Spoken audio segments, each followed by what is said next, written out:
You step outside your house, quickly check the mail, glance up at the color of the sky, and immediately go back inside. The entire interaction with nature takes about 30 seconds.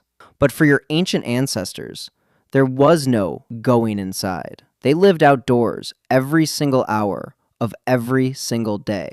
For over 300,000 years, the sky wasn't just a pretty background. It was the physical ceiling of everything they knew. But what exactly did the Earth look like to them before we built concrete walls and city lights to block it out?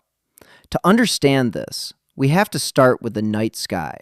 If you drive far away from a modern city today, you might be lucky enough to see roughly 2,500 stars. But your ancestors saw something every single night that most living humans have never witnessed. Because there was zero artificial light pollution, the Milky Way was not a faint, blurry smudge. It was a dense, incredibly luminous band of starlight that was so impossibly bright, it actually cast physical shadows on the ground. In fact, when an earthquake knocked out the power grid in Los Angeles in 1994, hundreds of terrified people called 911 to report a strange, threatening silver cloud hovering over the city. They had never seen the Milky Way before and genuinely thought it was an alien attack. But the ancient world wasn't just visually stunning.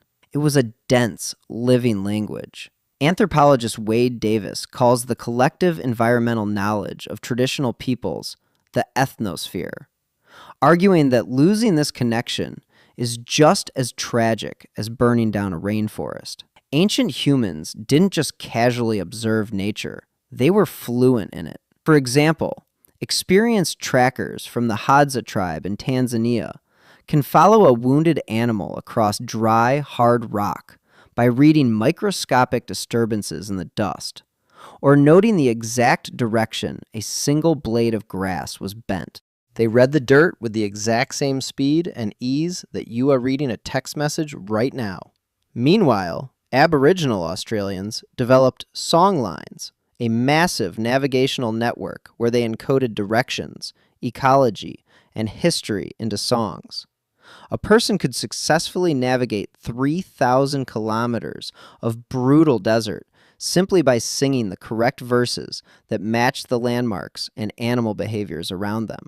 Even the soundscape of the ancient Earth was a highly advanced surveillance system.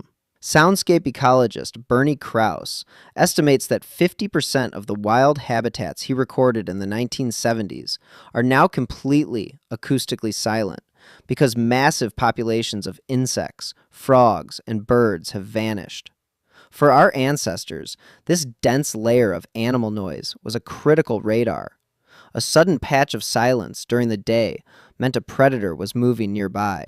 The Kalahari Bushmen could decode dozens of specific bird alarm calls to pinpoint exactly what kind of threat was approaching, how big it was, and what direction it was moving, from half a kilometer away. When we invented agriculture, built cities, and eventually stared at glowing screens, we traded this deep, immersive connection with the earth for physical safety, warmth, and convenience. But your biological hardware never got the update. Your nervous system is still running the exact same software it used on the African savanna 300,000 years ago. The part of your visual cortex designed to catch the sudden movement of a predator in the tall grass now flinches and spikes your heart rate when a notification icon pops up on your phone.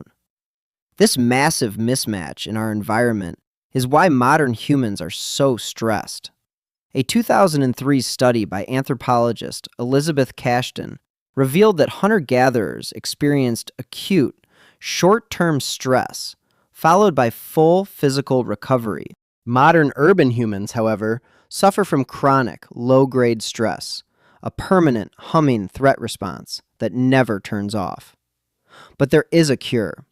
University of Michigan researcher Stephen Kaplan proved the attention restoration theory, which shows that just 20 minutes in wild, unmanaged nature measurably lowers cortisol, drops blood pressure, and completely restores your brain's working memory. Furthermore, neuroscientist David Strayer found that after 4 days in the wilderness without technology, people's creative problem-solving abilities skyrocketed by 50%. Your ancestors lived inside a world that spoke to them constantly, through shadows, sounds, and shifting winds. You may only step outside for 30 seconds today, but the ancient part of your brain, the part that has never seen a ceiling, is still desperately waiting to listen.